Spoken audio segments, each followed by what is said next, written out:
Pentru această rețetă avem nevoie de 320 de grame de făină albă, adăugăm un praf de sare, apoi treptat apă călduță și amestecăm cu o furculiță.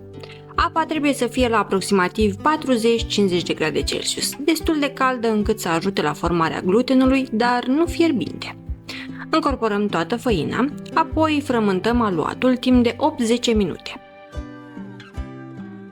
Și ca de fiecare dată, rețeta completă cu lista de ingrediente și modul de preparare o găsiți în descrierea acestui video. Nu uitați să vă abonați și să apăsați clopoțelul pentru a nu rata niciun video nou.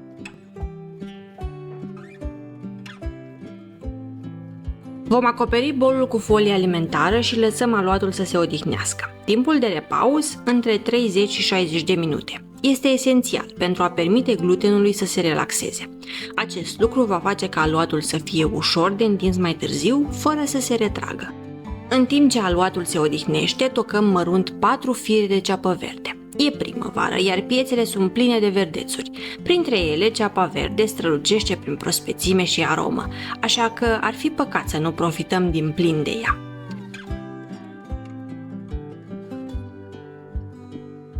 Pregătim apoi pasta de condimente, un element definitoriu al rețetei. Amestecăm 2 linguri de făină cu jumătate de linguriță de piper alb și jumătate de linguriță de piper sichuan măcinat. Acesta din urmă aduce un parfum citric și o ușoară amorțeală pe limbă, tipică bucătăriei din Sichuan.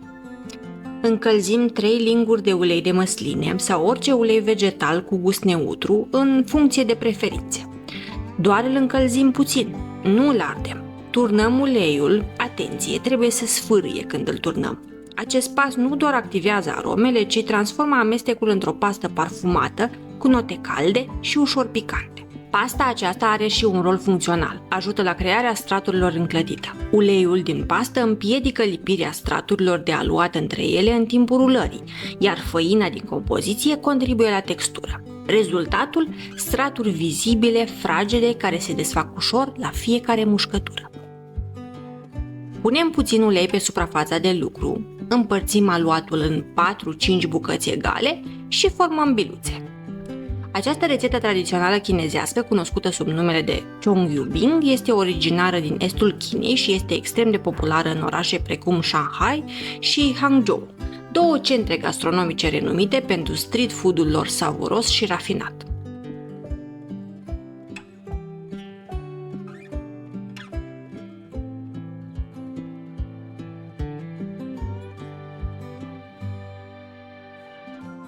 Întindem fiecare bucată într-un cerc subțire. Ideal ar fi de 1 mm sau 2 grosime și cam 18-20 de cm în diametru.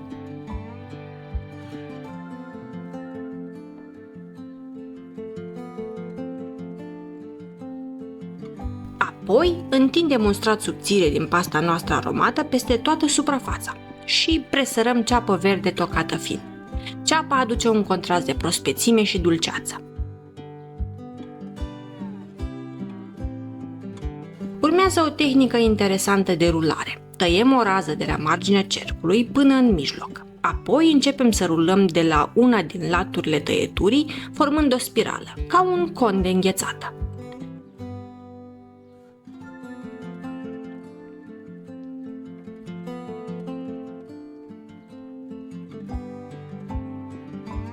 Vârful conului îl apăsăm ușor în jos.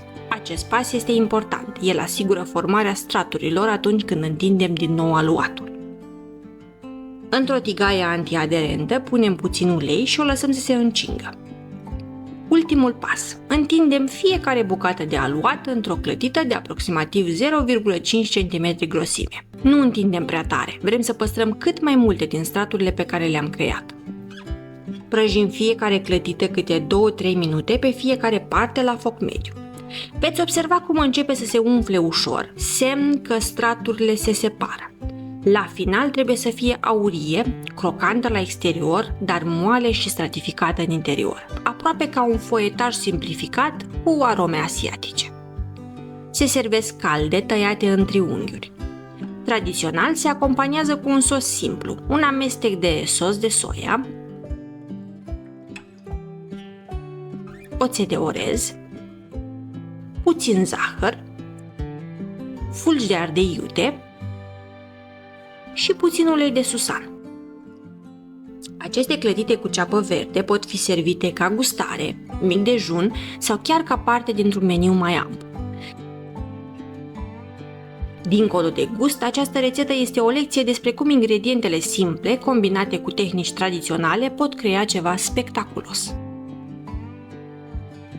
Dacă v-a plăcut rețeta, vă invit să dați like, să vă abonați la canal și să apăsați clopoțelul pentru notificări. Iar dacă ați încercat această rețetă, mi-ar plăcea foarte mult să-mi scrieți în comentarii cum v-au ieșit și cu ce le-ați servit. Ne vedem în curând cu o nouă rețetă delicioasă!